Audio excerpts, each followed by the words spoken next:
Welcome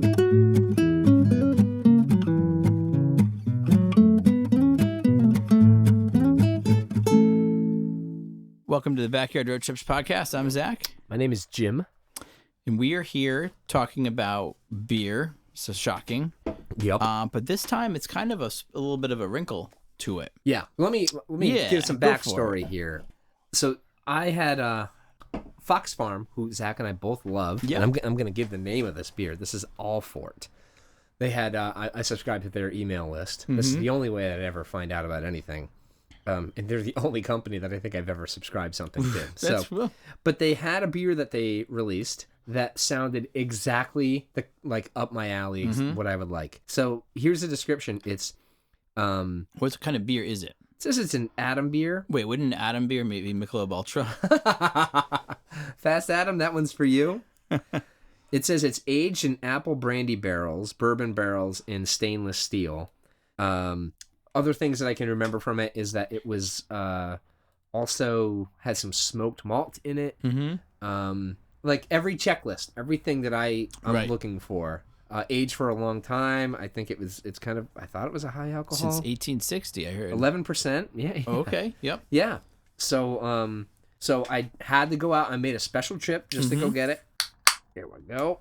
And how many of these cans did you buy? Oh, I bought two. Two, okay. I bought one for me to enjoy and then one for you to also have. You're cool with Yeah. All right.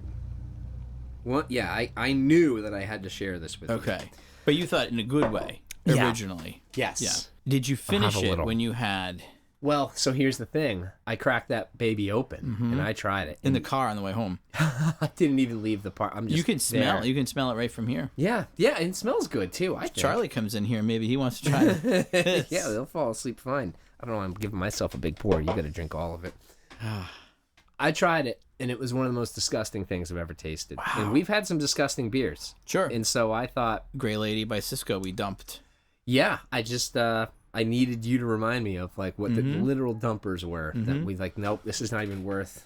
I mean, some of the ones we had then were kind of like, I think it was like Natty and stuff like that. That was meant to be bad, I guess. Well, not meant to be bad, but meant to be. They're never meant cheap. to be good. Yeah, exactly. This was meant to be like something. Right. These are probably not cheap per can either. I would imagine. I mean they weren't. They're not crazy. It's not like the big bottle, but it's yeah, bitter, copper pennies. I think I wrote down some bad notes, but what do you think? Yeah, it's not the worst thing I've ever had, but it's definitely not tongue depressor.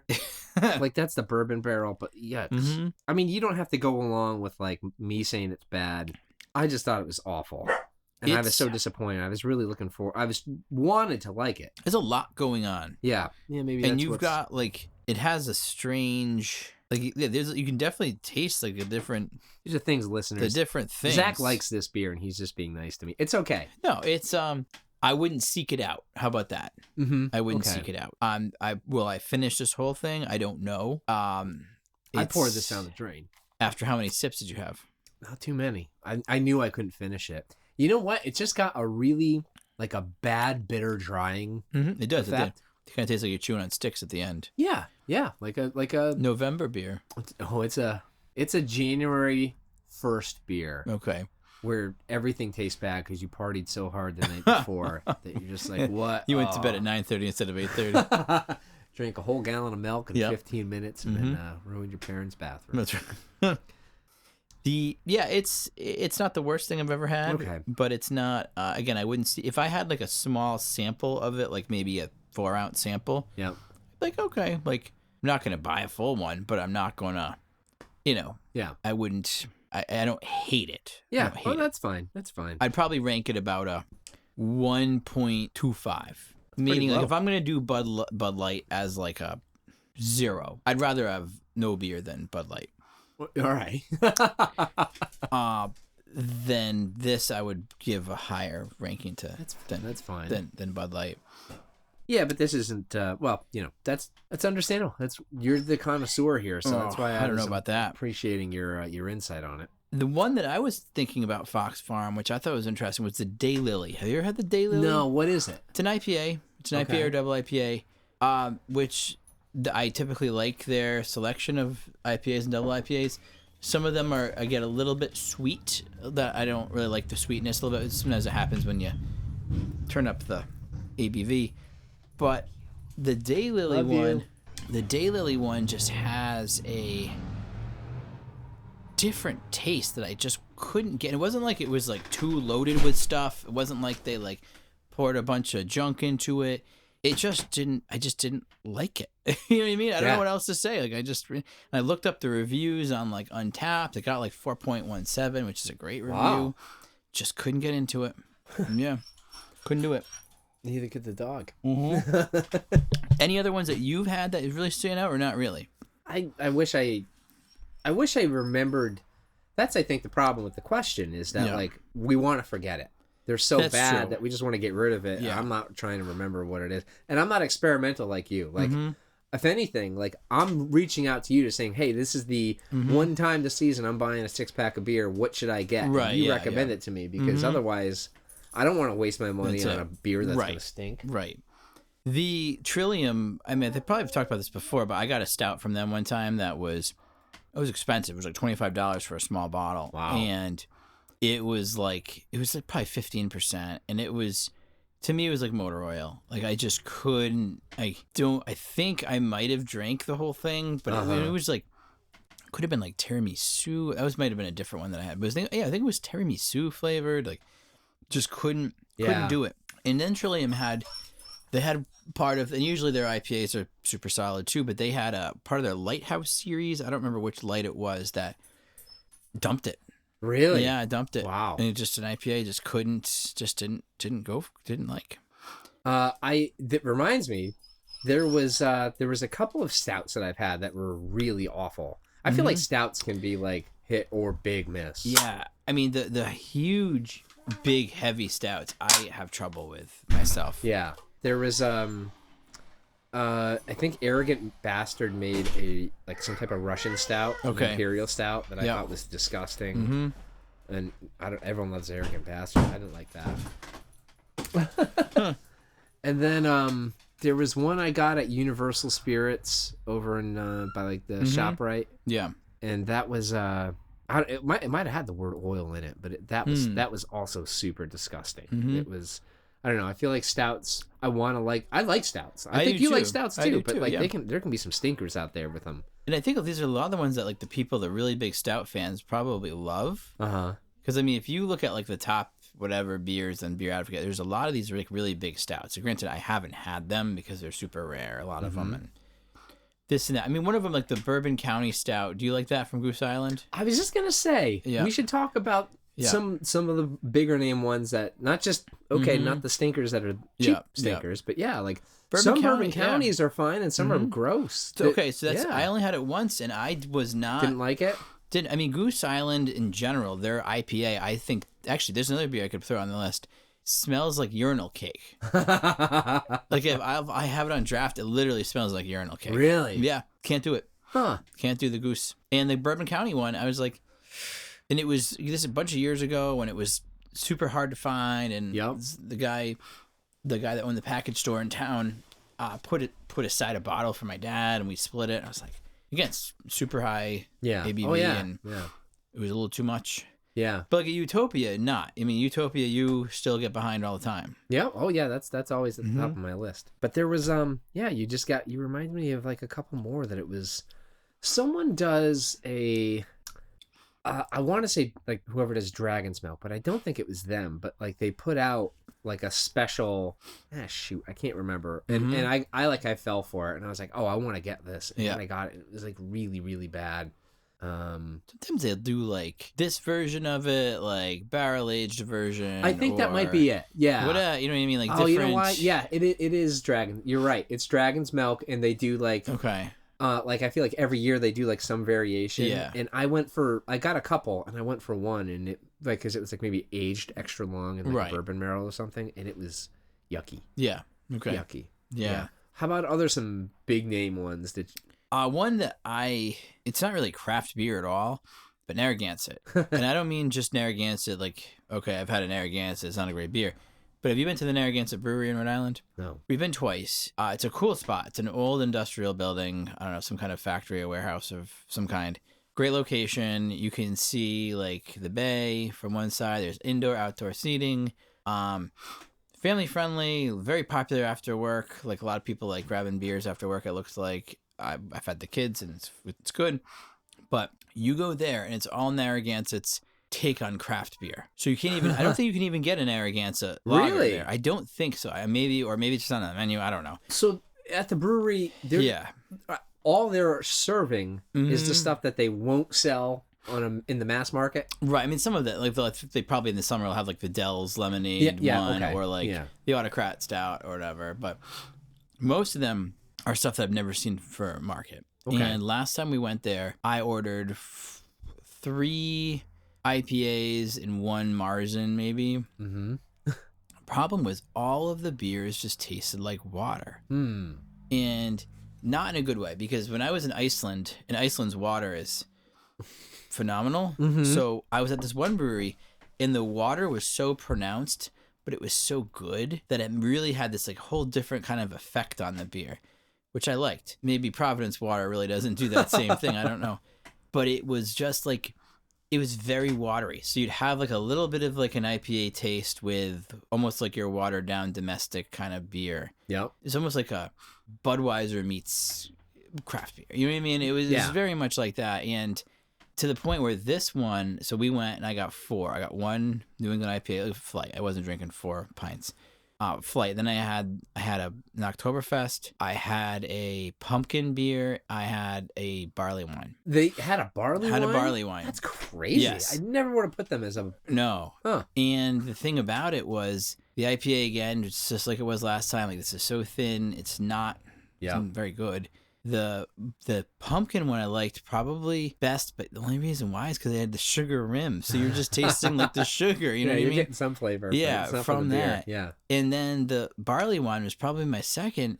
And I got the barley wine because like these beers that should have flavor don't. So I was like, barley wine is going to knock your socks off with flavor. So maybe their version is going to be like just like a regular beer. You know what I mean? And it was like 11-something%, and really, but still had that kind of watery quality to it, but had more flavor just because it was a barley wine. So that's kind of where I was. And the same thing about the food there. It's kind of like, I feel like most breweries get like these like, whatever artisanal dishes. You know what I mean? Even if it's like burgers and sandwiches, they're like usually really good. The food there was like I got this flatbread that was almost like a giant cracker that was just slathered in like kind of like, giant Cisco like hot sauce, buffalo sauce, and some whatever that cheese on there, and then a couple of chicken, and that not good. No, but cool spot. So it's like an easy with the kids, but yeah. So how about other breweries that's been a letdown for you? As far as beer itself, Stony Creek, big cranky. Yeah, not a fan. No, too sweet. I also am really out of IPAs with tons of crap in them. Give me an example. Like if you have like a, lactose, IPA. As a lactose intolerant person, this is true. This is true. Does that actually get you? I don't think so. No. But it's like, just like when they're, even like when some of the ones first came out, it's like, oh, there's these like super, unfiltered, cloudy. They're just like kind of like you're drinking like super pulpy orange juice, and it's just getting a little bit, to me, I'm kind of over that. Yeah. What are you reaching for now? If it's more of the IPA style, I do go more of like, I like more of the West Coast lately, like a clean West Coast, crisper one. But still, really anything, We might have talked about this, but like I become blind to the labels. Like every can, it's neon colors, and it's got some crazy name. And like other than saying like the ABV and maybe the hops that's been used, like I'm like, how am I supposed to know why this is good? Like I hate. That's why I text you all the time. It's like, what should I get? Because I don't. But do you play that game, or do you know what you're going when you... I don't. I mean, it's interesting because I have, from my trip to Vermont, I bought a case of Alchemist. And that's... My idea was, I thought... That's your retirement. Yeah, I know. I thought people were going to come over. No, Alchemist is only $13 a 4-pack from the brewery, They are the best deal. They're the best deal. I'll take it back. Yeah. Oh, yeah. They're the best deal you can find. Wow. For any of their beers. Unless it's like they'll have like a Creek or whatever else that might be like a $25 like special bottle. But so what I think, people come over and I'll give them, hey, look how I've got good beer. nobody's been coming over except for Mike. And Mike also got a case when I got a case for him. So I have all this Alchemist. So basically, I'm just drinking the Alchemist, which is not a bad thing. But I'm not really going to the liquor store. Yeah, except for buying 40s and getting random stuff off the shelves. And if I do find myself someplace, like this was back when I was in Vermont too, or even I was at Big Y one time, let me just make like a mixed, thing from there. So I have a lot of trouble like going in blind, just being like, let me try this. And then everything's kind of looking the same now. And I'm going to throw $20 at a kind of like a mediocre product. Right, so it's right. like, yeah. Mm-hmm. So yeah, no, I haven't done that as much. All right. Yeah. It's getting a little tiring of this one. All four. I think I might. You did a good job. Speaking of taking it back, I didn't hate it this time. Mm-hmm. It wasn't as bad as I remember it, but it still has my. It's not a dumper today, right? But it wasn't as bad. So again, I don't know. I wouldn't reach for it, but I wouldn't. It's not terrible. All right. Yeah. Maybe it just goes to show. It has some barley wine qualities to it. Yeah. Yeah. It's malty. I think it is really just like the bitter, tongue depressing. At the end, the aftertaste was like, oh, what is this train wreck of a diaper happening in my throat? It's yucky. But 12 ounces, 11%. Okay. Yeah. I mean, I'm feeling that. So batch number one. All right. So while we're finishing our Allfort. Our Adam beer. Yeah. We did a little hike in the summer. Yeah. Hey, here's a good segue. Yeah. Of maybe some beers that I was a little disappointed by. Was Kent Falls. Yeah. So agreed. Yeah. So we'll talk about our hike, but as getting into there. That's true. Yeah. What did you think about it? Kent Falls? Yeah. The beer itself was interesting because I agreed. I'd been there before and I felt the same way. I feel like they kind of present themselves as a Fox Farm or as like kind of this like pretty highbrow kind of a serious place. You know what I mean? Yeah. And I agree that I don't think any of their beers really hit the mark. The irony though was I bought 2 to go. I don't know if you remember that. I bought 3. I one for my dad. And I brought 2 just for the hell of it because I could buy singles there.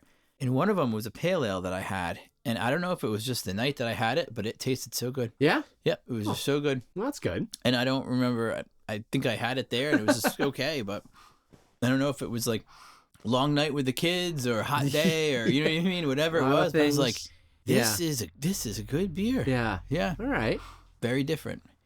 Well, what got us out there was what we've talked about in the past was Western Connecticut hiking in I think the blog post, but Zack and I had been talking about the High and Mighty one. You mean High and Mighty? Yeah. Mm-hmm. That gets a lot of reads, by the way. Does it? Oh, yeah. Oh, well, thank you, kind. It's just me. Maybe I'm just refreshing the page. Yeah, that's it. Views. Yeah. We've talked about, and I've groused for many episodes about how difficult it is just to get to Western Connecticut, and therefore we don't do much hiking. But we decided to do a like kind of a marathon day. Yeah, hitting out a bunch of must-see views and hikes. So, what do you remember? I mean, I can list them, or let's see. We started off with the one that I'm not gonna remember the name because it was a place that we could viewing area that we got out. Dennis Hill. He used to pitch Park. for the Red Sox, right? It was Dennis Eckersley. Yeah, Dennis. You don't think he pitched for the Red Sox, did he? Dennis Eckersley, yeah, he did. Did he? Yeah. I kind of remember Ace. Ace, yeah. It was before our time that he pitched for the Red Sox. Yeah, okay. Yeah. So that was, so we saw the view there. Yeah, that's in Norfolk. Norfolk. Yep. Norfolk. Yeah, so it's Dennis Hill. Yeah. We started there. That was cool. Nice, beautiful view. Imagine this time of year, it'd be amazing. Oh, I know, right? Yeah. Some great color at the top there. Yeah. If it was better weather tomorrow, I'd say we go check that out. Yeah. Then we went to Rand's View. Yep. We did the back way hike. Yeah. That was a really cool hike. I was peeing. I had to pee because it's a long drive. Right. And I was thinking Zack was going to look out for me. And wouldn't you know it, a guy is on the shoe. You were tying your shoe, and I'm just hanging brain. Yeah. This guy just walks right up, and with his big stick too, right? He had his walking stick in his 2 hands. Yeah. Yep. Yeah. And Zack made me feel extra fat and slow because he was just huffing up that waterfall hike. But it's mostly a flat, walk until we get to the little. Yeah, there was a bit of a little bit of a climb. Yeah. But then it was down. The interesting part there was I was expecting, as in most hikes, your view is going to be at the precipice. Mm-hmm. And it wasn't. It's back down into the valley a little bit, and then it presents this kind of like view shed that was cool. I thought that was really neat. Yeah, isn't it? Yeah. Now, again, I'm pressuring you. Mm-hmm. Would you say that was one of the better views of Connecticut? Absolutely. Yeah. Yeah, especially in that kind of view. If you're looking at mountainous and something that doesn't look like you're in the state. Totally doesn't feel like you're in Connecticut. Right. I mean, Connecticut, you might think of like the, boats in Mystic or, like a beach scene or something like that. But but not this. Not that. Yeah. No. Or like a farm. You know what I mean? Like the hills, but not, mountains. Actually mountains. And, that was cool. Yeah, no, that was good. And then we went from there to... Was Mohawk Mountain? Mohawk, where we ate. And then we went to Kent Falls. No, did we go to Pine Hill? Pine Knob. Pine Knob first or Kent Falls first? I think we went to Kent Falls after Pine Knob because we had to kill some time before we went to the brewery. Kent Falls, which is not even near Kent Falls. They're really just... Pine Knob was bigger hike, like a bigger uphill climb than I thought. Me too. And you'd never done that one before. No. Yeah, that's kind of nice let down by it. But I was let down because of it's routinely said as like, this is a must-do, one of the best views in the state. And, and I think I just got, like, it was overhyped to me. Yeah. Because, like, I don't know, we just saw some really cool views. Right, so that was just like, but, it's still very pretty. Mm-hmm. Yep. And I made up my little, I gotta send that to you. You did? Oh, that's good. Patch of, I through-hiked Pine Knob 2.2 miles. That's awesome. Yeah, Pine Knob was cool, though. I bet that looks, really pretty right now. Mm-hmm. Yep. Definitely.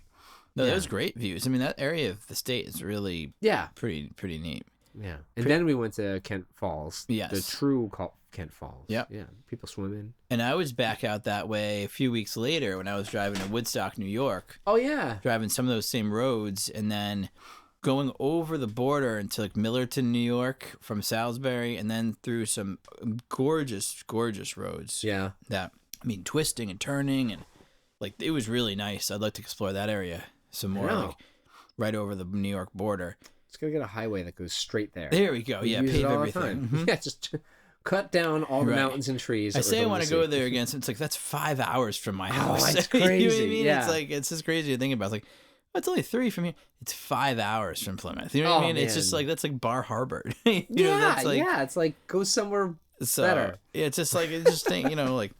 Well, a lot of it's because I've been in a lot of. It's like I want to go a little further, and a little further is far.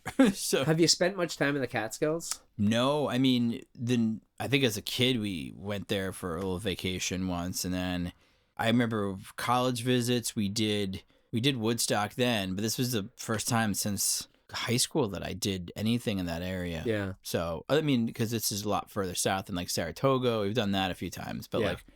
It was cool. Kingston, New York was a cool town, and then Woodstock was neat. Like seeing Levon Helm Highway and all the, it's some kind of flea market and talk about stereotypes that were true. You know what I mean? It's like, yeah, man. Do you see these coasters that I make with album cover? Yeah.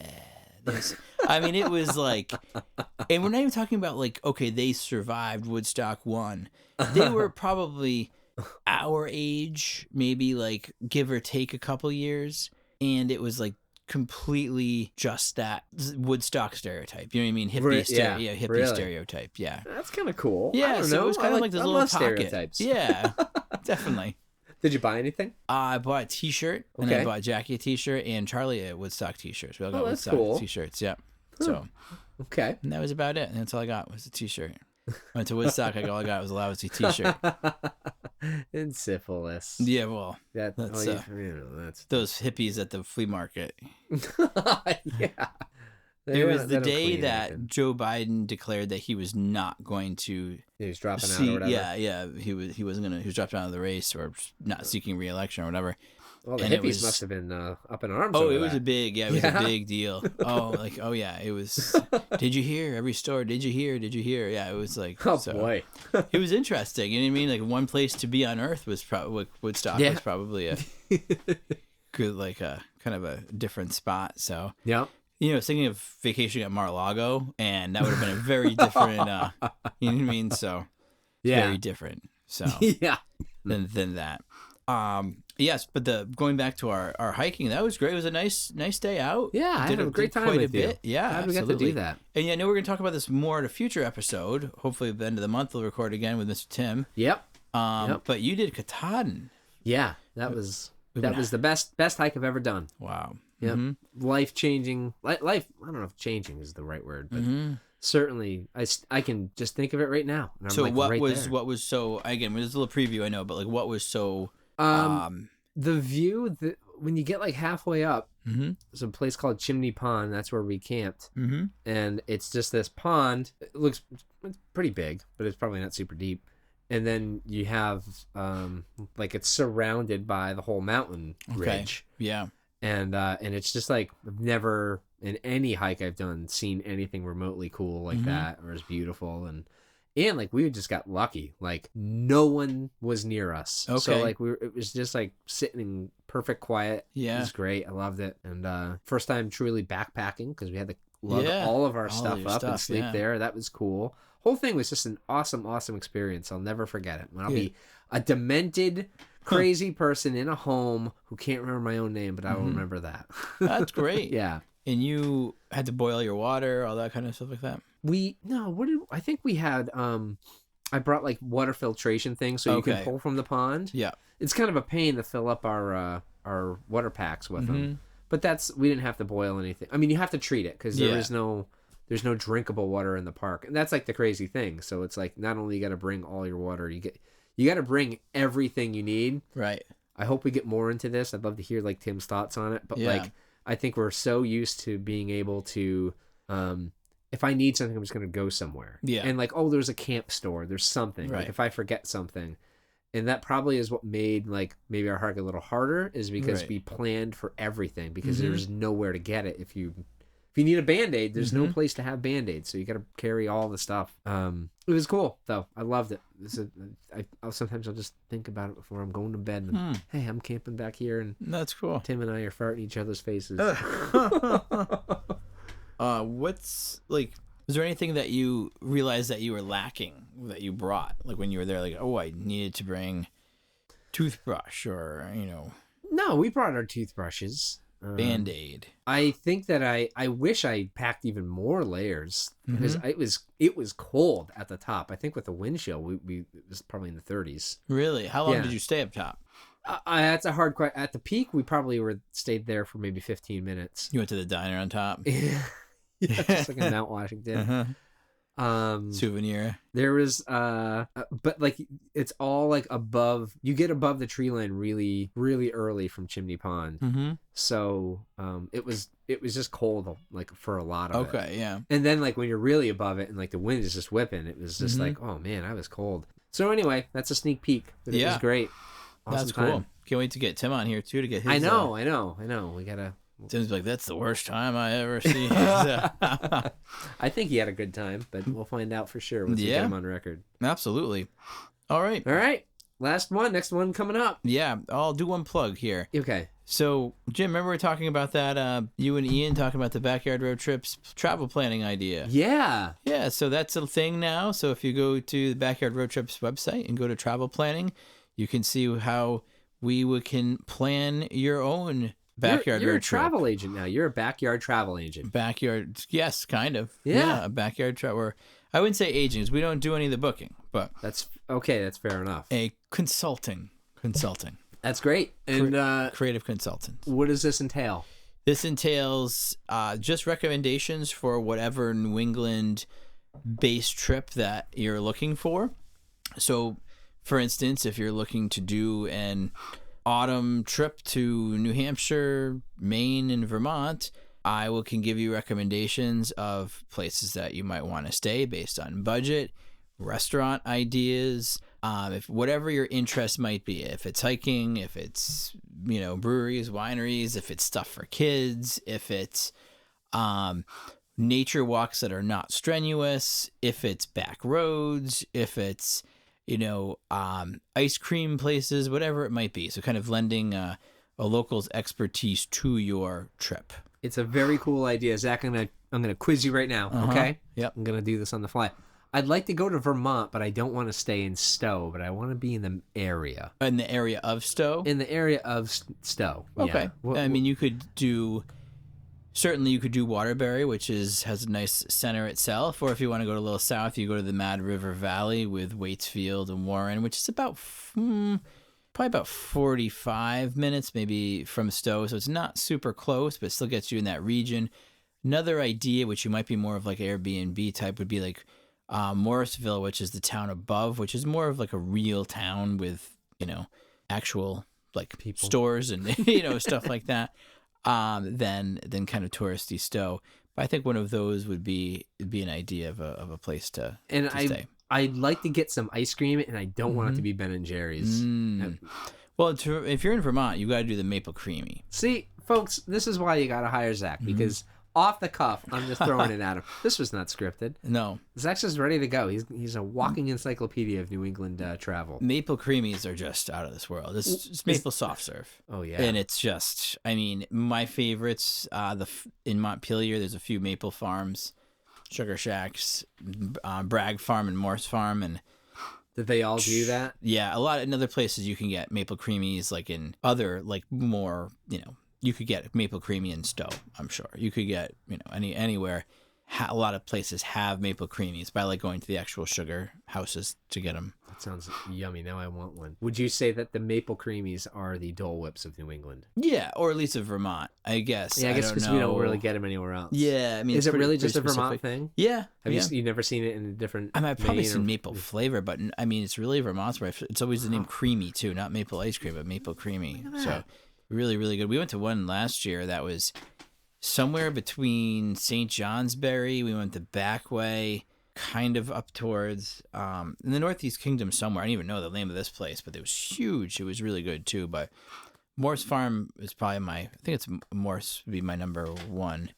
Morse and Bragg Farm again for authentic maple creamy at a sugar. I mean, they're touristy places, but they do it. It's not like Cold Hollow, which I really enjoy, but Cold Hollow, it's like you're throwing elbows left and right to get into that place. These are much more manageable. Cool. All right. Well, check it out, folks, because it's worth every dime. How many dimes is it? Should we tell? Sure. It's a flat fee of $199.99. No tax, right? No tax. That's $199.99, not even bigger. Yeah. And do you accept Canadian? So, yes. Only Canadian. Yeah. That's a deal to me. That's great. All right. Well, thanks, Zach. Of course. For Backyard Road Trips, I'm Zach. I'm Jim. And you can follow us on backyardroadtrips.com, social media at X, Facebook, and Instagram. I always screw that up. It's all right.